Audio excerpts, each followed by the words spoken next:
Journal de bord, jour 10. Ce que j'ai retenu aujourd'hui, c'est bon, par exemple, dans la première vidéo, j'ai retenu que on peut ne pas être aimé de tous, mais on doit rester nous-mêmes et suivre notre vision. Et aussi dans la vidéo 2, on doit prendre... La vidéo nous montrait qu'on doit prendre le temps de connaître nos élèves parce que ces élèves-là, ils nous observent. Et puis, on doit retenir qu'ils passent presque la majorité du temps à l'école. Donc, l'école, c'est comme une famille. Donc, pour mieux les aider dans leur apprentissage, on doit apprendre à mieux les connaître. Aussi, un collègue avait fait ressortir que lui, il ne va pas à la direction toujours pour expliquer ses problèmes. Lui préfère rester dans sa classe, essayer de résoudre si problème il y a. Mais il est ressorti que c'est pas parce qu'on va voir la direction seulement quand il y a un problème à résoudre.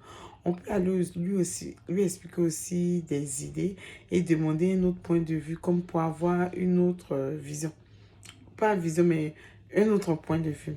Donc, on a parlé aussi de l'évaluation parce qu'il était ressorti que dans certains conseils, eux, ils évaluaient seulement les membres AFO.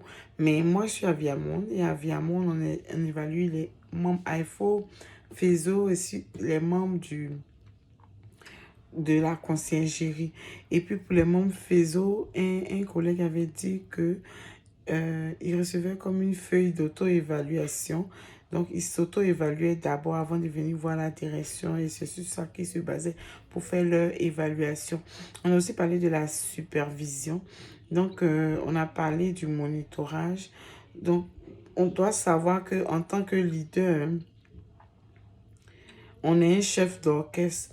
Donc, on est comme un chef d'orchestre, mais euh, on n'est pas comme tout le temps en évaluation. On monitore, oui, mais ça ne veut pas dire qu'on est en train d'évaluer. Et puis pour le monitorage, on doit comme d'abord établir au préalable les critères clairs de ce qu'on va venir observer. Donc, les enseignants doivent savoir qu'on vient juste observer certaines choses, mais on ne vient pas pour les évaluer. C'est ça le monitorage. Et puis, on doit faire... Ce qui était ressorti dans nos discussions en petits groupes, c'est que souvent, on veut évaluer l'écriture et on peut dire, oh non, cet élève-là, il n'est pas bon, donc c'est pour cela qu'il n'a pas eu une bonne note. Mais on doit faire la différence entre euh, l'acte d'écrit et le processus d'écriture. Qu'est-ce qu'on évalue juste? Parce que si c'est le processus d'écriture, on doit se dire que je suis capable, par exemple, même l'enseignante est capable d'écrire pour cet élève-là et lui, il va donner les idées parce que c'est par exemple, le processus d'écriture qu'on veut évaluer. Maintenant, si c'était dit que c'est l'écriture que tu as évalué, c'est pour ça que tu dis que l'élève n'est pas bon, ça, c'est un autre cas. Mais c'est ce qui est ressorti comme en discussion en petit groupe. On a aussi parlé de l'évaluation de la lecture, c'est pareil. Ma collègue a aussi expliqué encore que souvent, on ne sait pas qu'est-ce qu'on évalue. Parce qu'on doit faire la différence entre l'acte de lire et sa compréhension. Qu'est-ce qu'on veut évaluer? C'est la compréhension qui a été évaluée. C'est parce qu'il ne comprend pas bien, il ne répond pas bien aux questions, qu'il n'a pas eu une bonne note. Ou c'est parce que tu penses qu'il n'a pas bien lu. Donc, qu'est-ce que tu as évalué? Donc, on doit être capable, en tant que direction, de pouvoir orienter nos enseignants sur ce chemin-là. Et aussi, lors des présentations, j'ai pu voir un peu la différence entre la sympathie et l'empathie parce qu'ils avaient dit que la sympathie, c'était comme plus se connecter avec la situation et puis l'empathie, c'était comme se connecter avec la personne. Donc, c'est un peu ça qu'on a vu avec les présentations. Et aussi, une des présentations nous faisait comprendre que notre plus grande responsabilité au travail, c'était nous-mêmes. Il ne faut pas qu'on mette toujours le problème sur les autres. Les autres, non, c'est nous-mêmes la plus grande responsabilité. Et on avait vu une étude de cas. Et dans cette étude de cas, était ressortie une chose comme le code vestimentaire. Et moi, j'avais dit que c'est vrai, on peut dire à quelqu'un qui n'est pas habillé correctement, mais c'est quoi qu'on appelle être habillé correctement? Il faut qu'on fasse comprendre à cette personne que voici voici le code vestimentaire. Et il était ressorti par certains collègues que dans leurs écoles, ils avaient un code vestimentaire bien défini. Donc, si tu penses que cet employé-là ne suit pas ce code vestimentaire-là, donc c'est avec ce code vestimentaire-là que tu vas peut-être le rencontrer, lui faire comprendre que voici, on a remarqué ça, et voici le code vestimentaire que l'école demande ou le conseil scolaire veut. Donc, c'est par rapport à ça que tu peux dire à quelqu'un que non, je pense que ta tenue vestimentaire n'est pas correcte. Tu peux pas venir sans critères, sans rien lui dire c'est pas correct parce que lui va te demander c'est quoi toi tu appelles correct pendant que moi, comment je m'habille, c'est ce que moi j'appelle correct. Donc, il faut qu'on se base sur quelque chose de bien précis. Et aussi, on a parlé de l'évaluation des enseignants.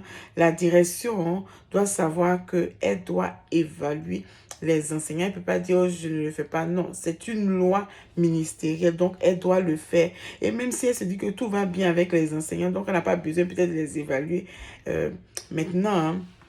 Elle ne peut pas le dire parce que c'est une loi, donc elle doit le faire. Et on doit savoir qu'on a toujours besoin de s'améliorer. Donc, c'est pour cela que la direction doit toujours évaluer ses enseignants au moment qui a été précisé.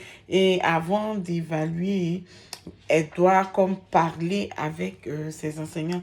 Si je peux faire un lien avec Maxwell, il est dit qu'un leader doit lire la situation et savoir instinctivement quelle est la mise en jeu suivante à faire. Moi, je fais ce lien-là avec tout nouveau enseignant.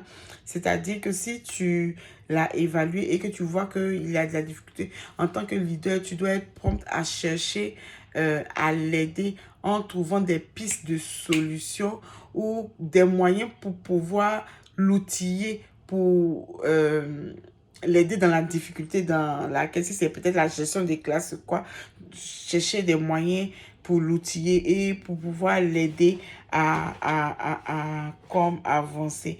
Et si je dois faire un lien avec le CLO qui dit que définit clairement les responsabilités du personnel de l'école pour que tous les comprennent et les acceptent et les soumettent à une révision et à une évaluation rigoureuse.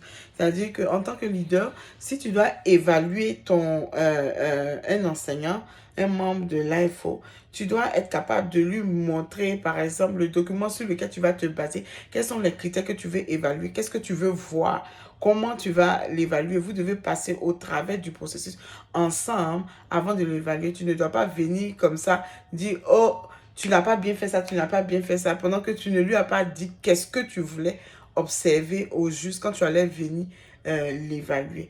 Donc, c'est un peu ça que j'ai retenu. Merci encore et encore merci Sylvie pour tout, pour le coup. On a vraiment, en tout cas, moi, j'ai vraiment apprécié. Merci et bonne continuation.